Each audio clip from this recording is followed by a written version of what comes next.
벌써 계시록 8장입니다. 이 계시록 8장의 내용을 살펴보기 전에 계시록 8장부터 11장까지의 구조를 먼저 좀 살펴볼 필요가 있을 것 같아요.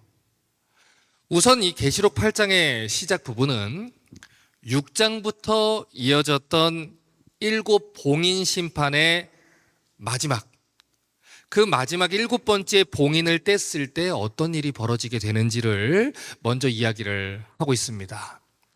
그리고 이어서 첫 번째 나팔 심판부터 6번째 나팔 심판까지의 내용이 계시록 9장에 기록되어 있는 것이고, 10장으로 넘어가면 6번째 나팔과 7번째 나팔 심판 그 중간, 그 사이에 어떤 장면이 삽입이 되어서 기록이 되어 있습니다.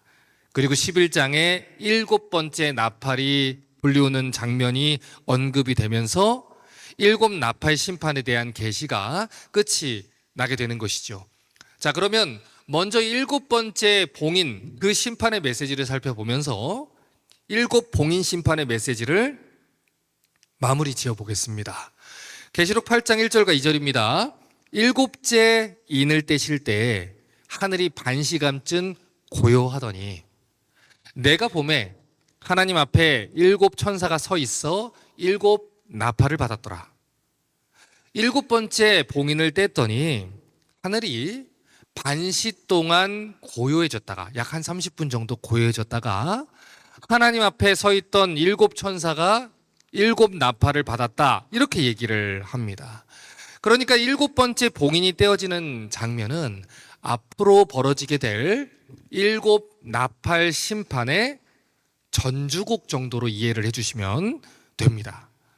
자, 그런데 7번째 인을 떼었을 때 하늘이 어떻게 됐다고 합니까? 반시 동안 고요했다, 이렇게 얘기를 해요. 지금 여기서 말하는 반시라는 것은 아주 짧은 시간을 얘기를 하는 것입니다. 그런데 왜 성경은 하늘이 반시간 동안 고요해졌다라는 표현을 하고 있을까요? 이 표현은 일종의 문학적인 표현이에요. 마치 왕이 등장해서 본격적으로 무슨 일을 하기 전에 상황을 표현하는 것이죠. 여러분이 가끔 TV에서 사극을 보면 상감마마납시오 하고 나서 왕이 이렇게 천천히 걸어와 왕의 보좌에 앉고 그제서야 이제 왕의 직무를 하는 그런 장면들이 가끔 나오지 않습니까? 마치 그 중간의 시간처럼 왕이, 하나님 나라의 왕이신 하나님이 이제 보좌에 앉으셔서 최종적이고 중요한 무엇인가를 선언하는 상황이 왔다는 것을 얘기를 하는 거예요. 여러분, 폭풍전야라는 말이 있죠. 그 말이 무슨 뜻입니까? 폭풍이 몰아치기 전에 그 밤이 이상할 만큼 평온한 시간이 있다는 거, 그것을 얘기를 하는 것입니다. 이 계시록에서 지금 이 반시간 동의 고요함은 바로 그 폭풍전야의 시간이에요. 왕의 심판이 본격적으로 임하기 전에 고요함이 있다는 것이죠. 그러니까 지난주에 살펴봤던 이 6개의 봉인이 떨어졌을 때도 아주 무서웠던 심판들이 있었는데 그것은 아직 전야제에 불과했다라는 것입니다. 본격적인 이 심판이 임한다는 거예요.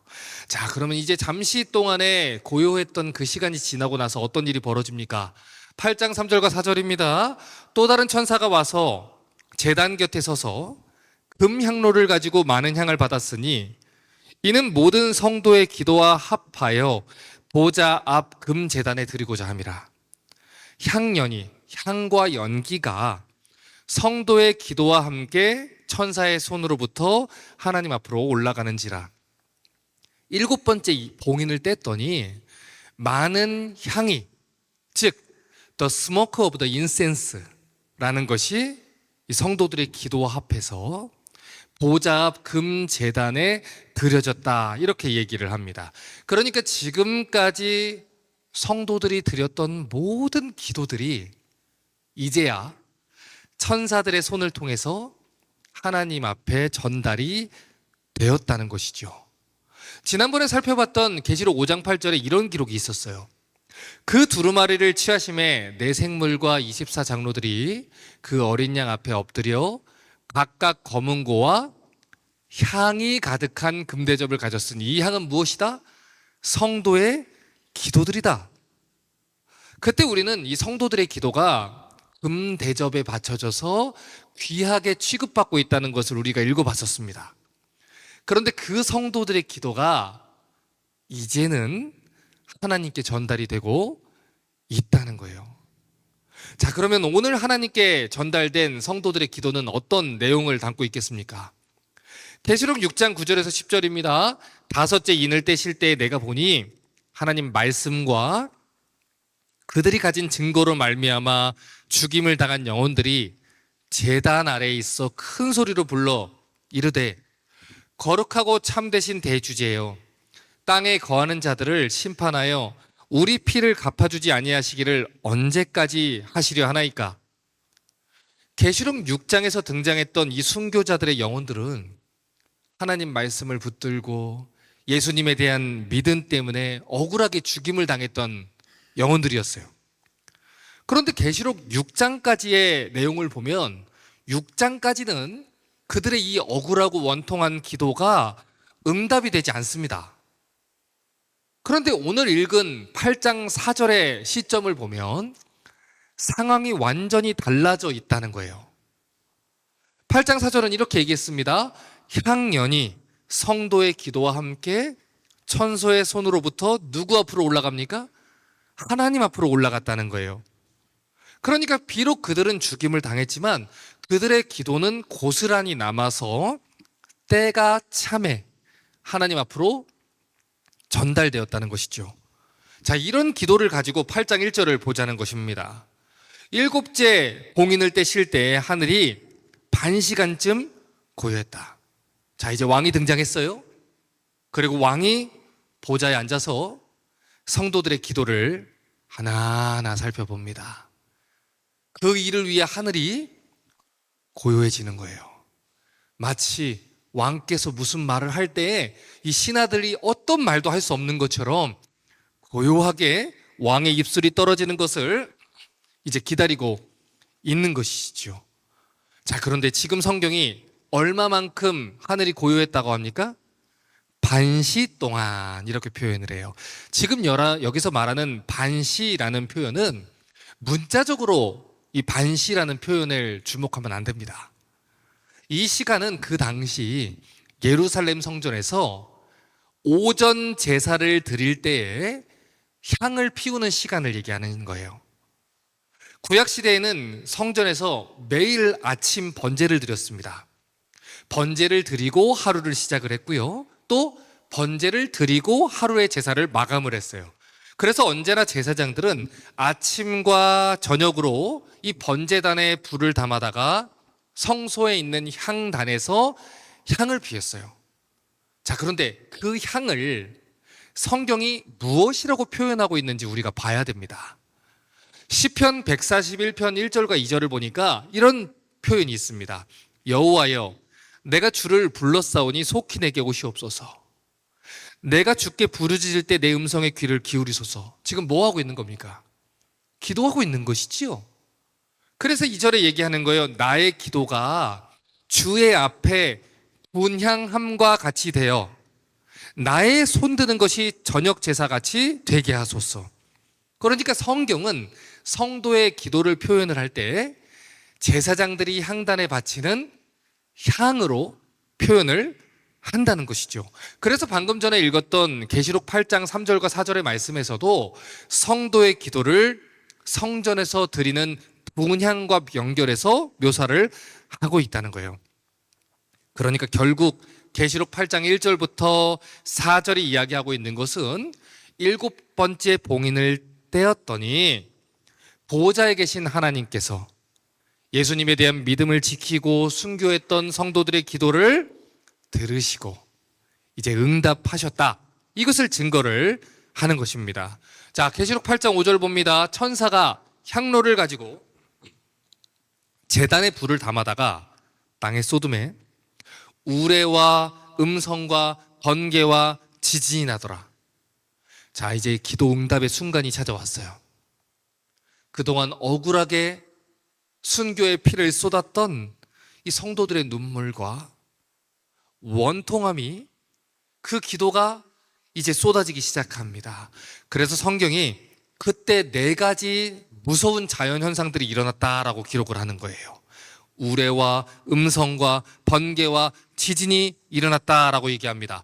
몇 주 전에 저희가 이런 표현들을 계시록에서 반복해서 살펴보면서, 이런 표현들은 언제나 하나님의 심판이 임하기 전에 일어나는 표현이다라는 얘기를 했습니다. 무슨 뜻입니까?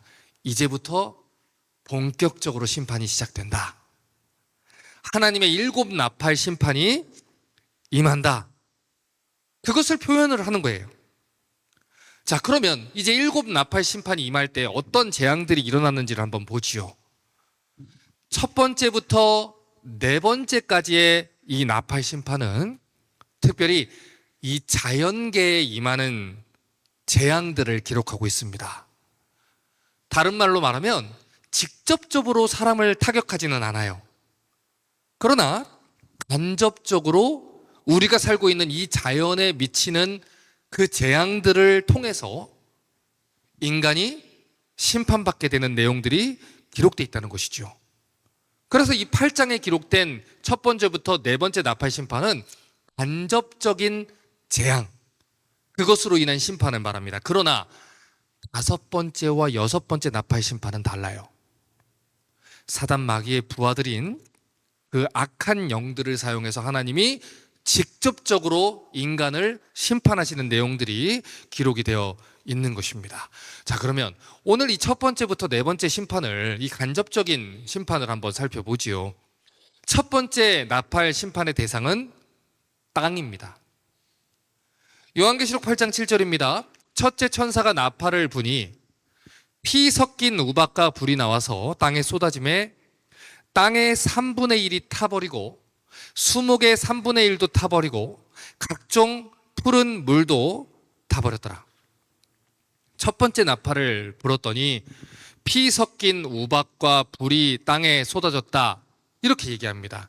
오늘날 지구 온난화다, 여러 가지 피해다, 그래서 지구의 면적의 몇 %가 잠겼다, 이런 얘기들이 가끔 하지 않습니까? 지금부터 나오는 나팔 심판은요, 이 온 지구의 3분의 1의 영향을 미치게 됩니다. 굉장히 큰 것이죠. 그런데 첫 번째 나팔을 불었더니 피 섞인 우박과 불이 땅에 쏟아졌다, 이렇게 얘기를 해요. 여러분, 우박 재앙 하면 어느 나라가 떠오릅니까? 이집트, 애굽이 떠오르지요. 예전에 애굽에 내렸던 이 7번째 재앙에서는 우박만 내렸어요.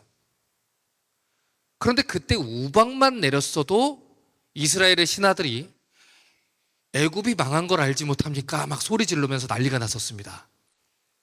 그런데 이번에는 피가 섞인 우박과 불이 함께 쏟아졌다라고 얘기를 해요. 이런 표현은 애굽에 내렸던 재앙들과 비교해서 얼마나 무서운 심판이 임하는지를 보여주는 거예요. 그때 애굽에 내렸던 그 재앙들로 인해서 애굽이 혼비백산했는데, 이제부터 일어날 재앙들은 그때와 더 비교도 할 수 없는 재앙일 것이다. 그래서 나무와 산과 땅의 3분의 1이 불에 타서 없어질 정도다라는 것이죠. 여러분, 생각해 보세요. 숲이 불에 탄다는 것, 그것도 온 지구 면적의 3분의 1이 이 산불과 우박을 통해서 데미지를 입는다는 것은 단순히 거기 있는 동물들만 위험해지는 게 아닙니다. 거기 있는 식물들만 위험해지는 게 아닙니다. 숲의 3분의 1이 타버리면 결국 그 데미지는 고스란히 누구한테 옵니까? 우리한테 오는 것이지요. 여러분, 실제로 오늘날 숲이 파괴되는 속도를 보면요, 매 시간마다 축구장 300개 면적의 숲이 파괴되고 있다고 해요. 매일 100여 종 이상의 생물들이 멸종을 당한다고 합니다. 매년마다 4만 종 정도의 생물들이 멸종당하고 있다고 얘기해요. 굳이 과학적인 증거들을 대지 않아도, 구체적인 사항들을 얘기하지 않아도 오늘날 숲이 파괴되면서 인간에게 미치는 영향들과 데미지는 여러분 다 공감을 하실 겁니다. 그런데 그 모든 피해는 결국 다 누가 받게 돼요? 우리가 받게 된다는 거예요. 그런데 이것으로 끝이 나지 않습니다. 두 번째 나팔과 세 번째 나팔은 그 심판의 대상이 물이다라고 얘기를 해요. 특별히 두 번째 나팔 심판은 그 심판의 대상을 구체적으로 바다라고 얘기를 합니다. 계시록 8장 8절과 9절입니다. 둘째 천사가 나팔을 부니 불붙는 큰 산과 같은 것이 바다에 던져짐에 바다의 3분의 1이 피가 되고 바다 가운데 생명 가진 피조물들의 3분의 1이 죽고 배들의 3분의 1이 깨지더라. 이 두 번째 나팔 심판도 이 출애굽기에서 애굽에 임했던 첫 번째 재앙, 나일강이 피로 물들었던 그 재앙을 떠올리게 하지요. 그런데 그때는 강 하나가 그렇게 된 것뿐입니다. 그런데 온 바다의 3분의 1이 피로 변했다는 것은 바다가 심각하게 오염되었다는 표현을 문학적으로 보여주는 거예요. 여기에는 여러 가지 원인들이 있겠지요. 환경의 오염이라든지 아니면 방사능에 노출된다는 것이든지 아니면 예전에 갤베스텐이나 한국 태안에서 유조선들이 엎어졌던 그런 내용이라든지 수많은 일들이 있습니다. 여러분이 구글에서 이 바다 환경에 대한 기사들 한번 찾아보십시오. 몇 글자만 검색을 하셔도 오늘날 수많은 바다 생물들이 죽고 있고 그것으로 인해 우리에게 얼마나 큰 데미지가 있는지를 발견하실 수 있을 거예요. 인간들의 욕심과 이기심 때문에 얼마나 많은 바다의 생명체들이 죽고 있는지를 찾아볼 수 있을 것이고 이것은 굳이 얘기할 필요 없이 인간에게 고스란히 피해로 다가오게 됩니다. 자, 그런데 더 심각한 것은 세 번째 나팔 심판도 물에 대한 것이라는 거예요. 여기서 말하는 물은 바다가 아닙니다. 육지 내에 있는 물의 근원, 강물들까지 작은 냇가들까지 다 영향을 받는다는 거예요. 계시록 8장 10절과 11절입니다. 셋째 천사가 나팔을 부니 횃불같이 타는 큰 별이 하늘에서 떨어져 강들의 3분의 1과 여러 물샘에 떨어지니 이 별 이름은 쓴 쑥이라. 물의 3분의 1이 쓴 쑥이 되매 그 물이 쓴 물이 되므로 많은 사람이 죽더라. 세 번째 천사가 나팔을 불었더니 횃불같이 타는 큰 별들이 하늘에서 떨어져서 강들과 여러 물샘에 떨어졌다라고 얘기를 해요. 그런데 이 별의 이름이 무엇이라고 하냐면 쓴 쑥이다라고 얘기해요. 가끔 성경은 이렇게 직관적인 표현을 할 때가 있습니다. 물이 아주 쓴 쑥처럼 써서 못 먹을 정도가 되었다라는 거예요. 그 물이 오염된 농도가 너무 짙어서 많은 사람이 그걸 먹고 죽게 되는 일이 벌어진다는 것이죠. 여러분, 물은 사람이 살아가는 데 있어서 가장 중요한 요소 중에 하나 아닙니까? 그래서 인간의 역사를 보면 언제나 이 고을과 마을과 나라가 형성될 때는 물을 중심으로 도로와 나라가 형성이 되는 것이지요. 그런데 오늘 성경이 이야기하는 내용을 보면 애굽에 임했던 이 첫 번째 재앙은 나일강만 피로 변했지만 모든 하천과 바다와 강의 근원의 3분의 1, 원썰들을 하나님께서 식수로 사용하지 못하게 만드시겠다. 만드는 것입니다. 오늘날 많은 나라들이 자원 전쟁이라는 걸 하고 있습니다. 그렇게 되면 얼마나 더 많은 전쟁이 벌어질까요? 그 물들을 차지하기 위한 얼마나 많은 폭력들이 일어나겠습니까? 여러분, 실제로 오늘날 전 세계 인구들 중에 무려 11억 명의 인구들이 안전한 식수를 제공받지 못한다라고 얘기를 해요. 연간 500만 명의 사람들 이상이 물 부족과 오염으로 인해서 목숨을 잃고 있다라고 얘기를 해요. 오래 볼 것도 없습니다. 과거의 기억을 한번 떠올려 보세요. 여러분, 예전에 누가 물을 사 먹는 거라 생각을 했어요? 예전에는 그냥 수도꼭지 틀고 물을 마시면 된다 생각을 했지 아니 이러다가 나중에 물도 사 먹는 거 아니야? 라는 건 농담이었습니다. 그런데 지금은 그게 너무나도 당연한 시대가 되어버렸어요.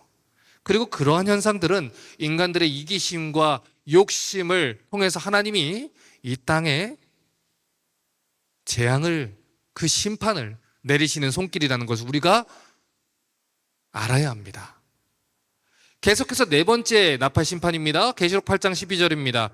넷째 천사가 나팔을 부니 해 3분의 1과 달 3분의 1과 별들의 3분의 1이 타격을 받아 그 3분의 1이 어두워지니 낮 3분의 1은 비추음이 없고 밤도 그러더라.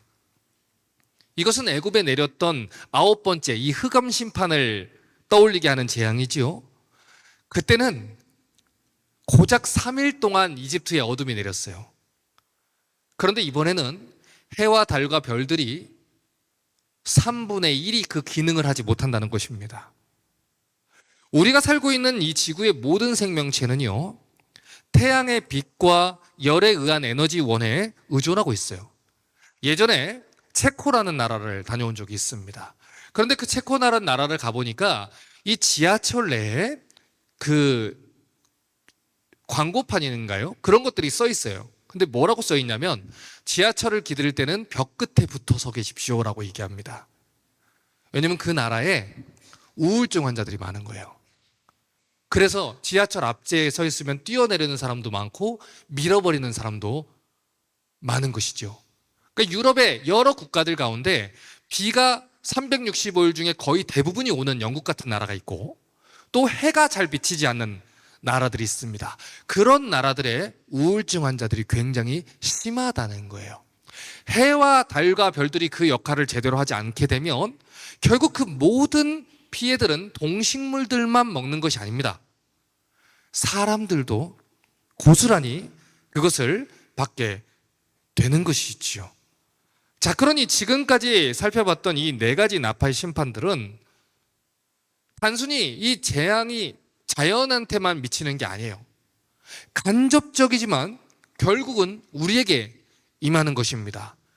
그런데 이 과거 출애굽 당시에 애굽에 일어났던 그 10가지 재앙들을 통해서 애굽이 두 손 들고 항복을 했는데 지금 이 재앙들의 내용은 그 애굽에 임한 심판들보다 훨씬 더 강하고 정도가 세지 않습니까? 그러니 이 장면을 통해서 하나님이 우리에게 알려주고자 하시는 내용이 무엇입니까? 그때 바로가 손을 든 것처럼 결국 하나님은 이 모든 심판들을 통해서 하나님의 백성들을 구원하시고 원수를 갚을 것이라는 뜻입니다.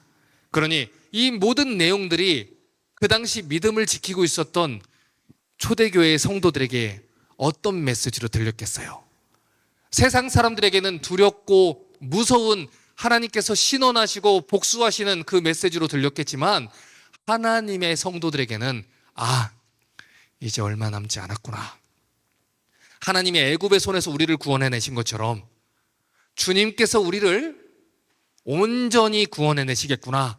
그러니 잠시만 버티면 되겠구나 라는 메시지로 전해졌다는 것입니다. 이제 오늘 설교 정리를 한번 해보지요. 지금까지 살펴봤던 이 재앙들의 전체적인 그림을 보면은 그 재앙들의 규모와 두려움이 얼마나 큰지를 우리가 알 수 있습니다. 여러분, 방금 전에 첫 번째 나팔 재앙이 어디에 임했다고 했습니까? 땅에 임했다고 했지요.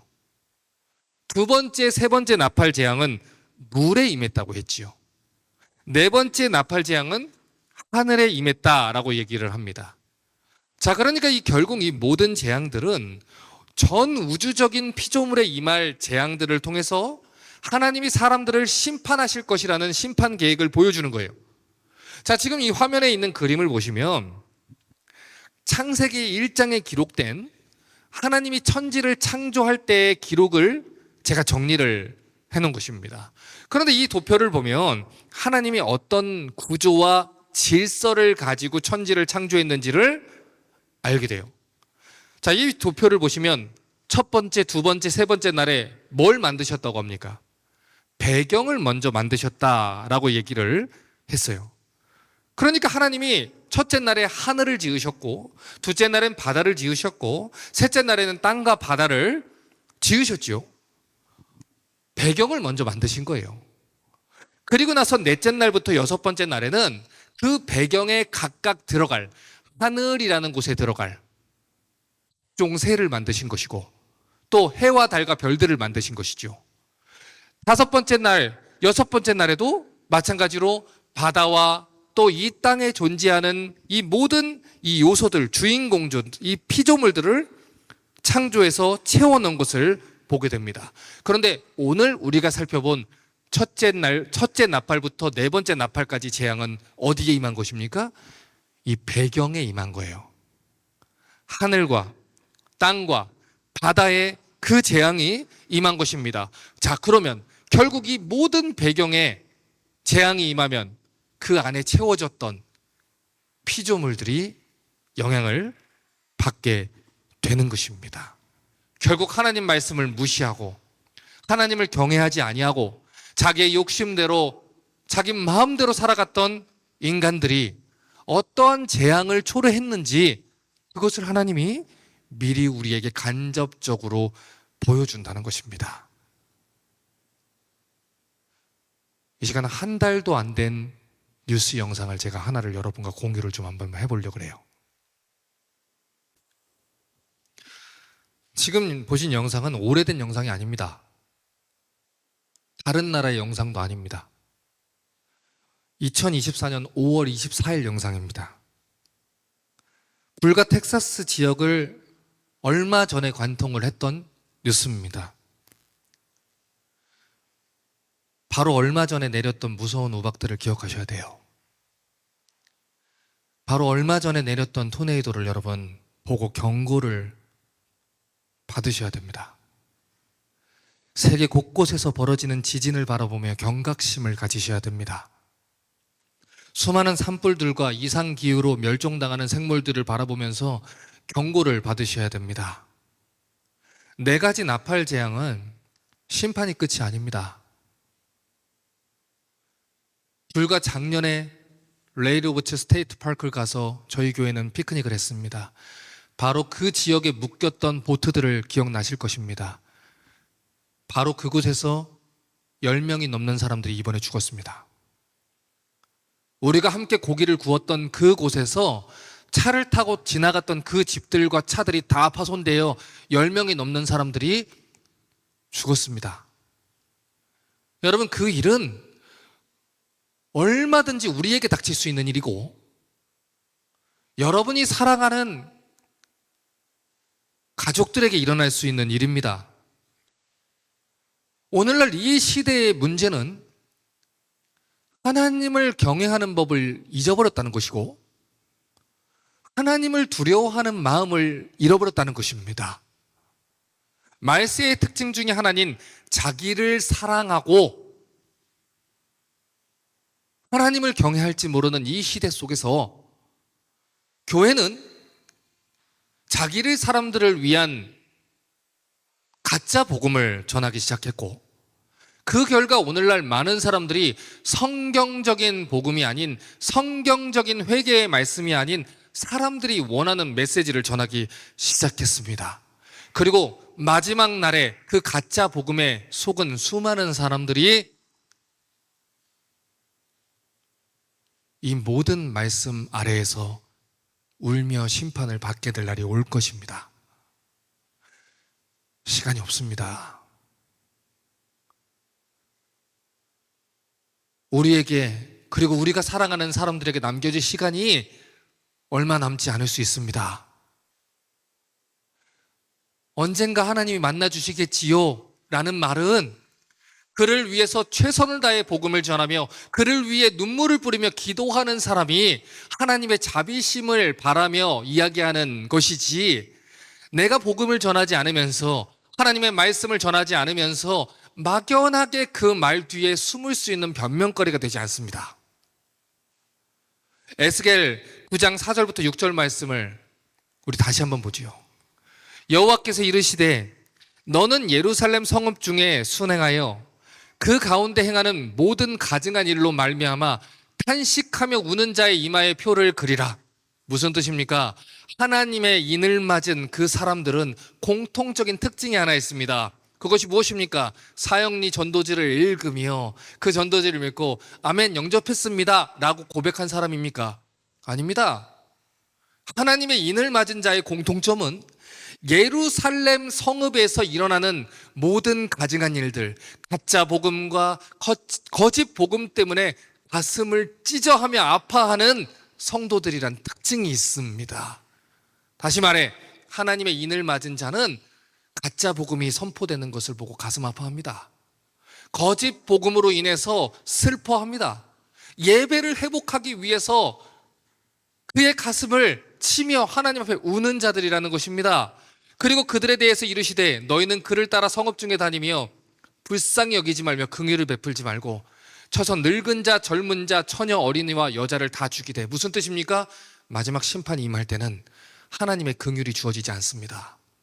정말 죄송한 말씀이지만 마지막 심판이 임하는 날에는 긍휼 없는 심판이 임한다고 했습니다. 하나님은 그날 아무도 불쌍히 여기지 않을 것입니다. 그날에는 방주 바깥에 있는 자들에게는 조금도 긍휼함이 베풀어지지 않을 것입니다. 이마에 표이 있는 자 외에는 모두가 심판을 받을 것입니다. 그런데 가장 무서운 말이 무엇입니까? 이 심판을 어디에서부터 시작할지니라. 내 성소에서부터 시작할지니라.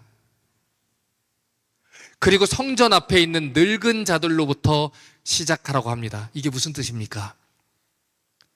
늙은 자들은 무슨 뜻입니까? 오랫동안 기회를 받은 자들이란 뜻입니다. 성소 앞에 있습니다. 그들은 성소 앞에서 하나님 말씀을 오래 들었습니다. 다시 말해 많은 기회의 시간을 주셨다는 겁니다.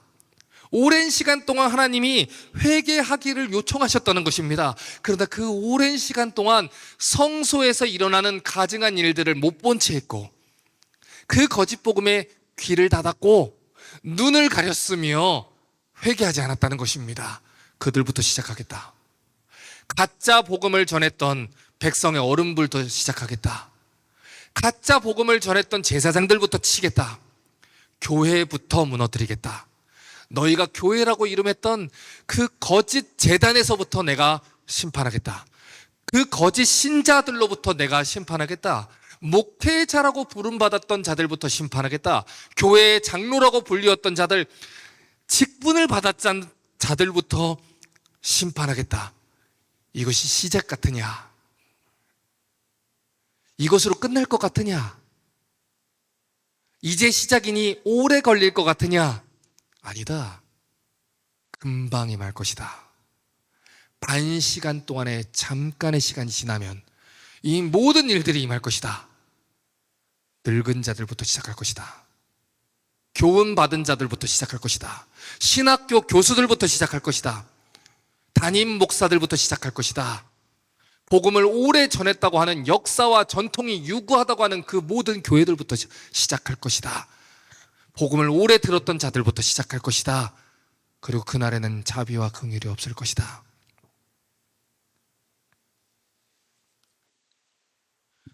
회개해야 됩니다.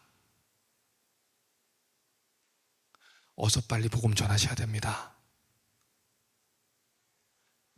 시간이 얼마 남지 않았습니다. 부디 이 말씀을 진지하게 받아주시기를 주님의 이름으로 부탁합니다.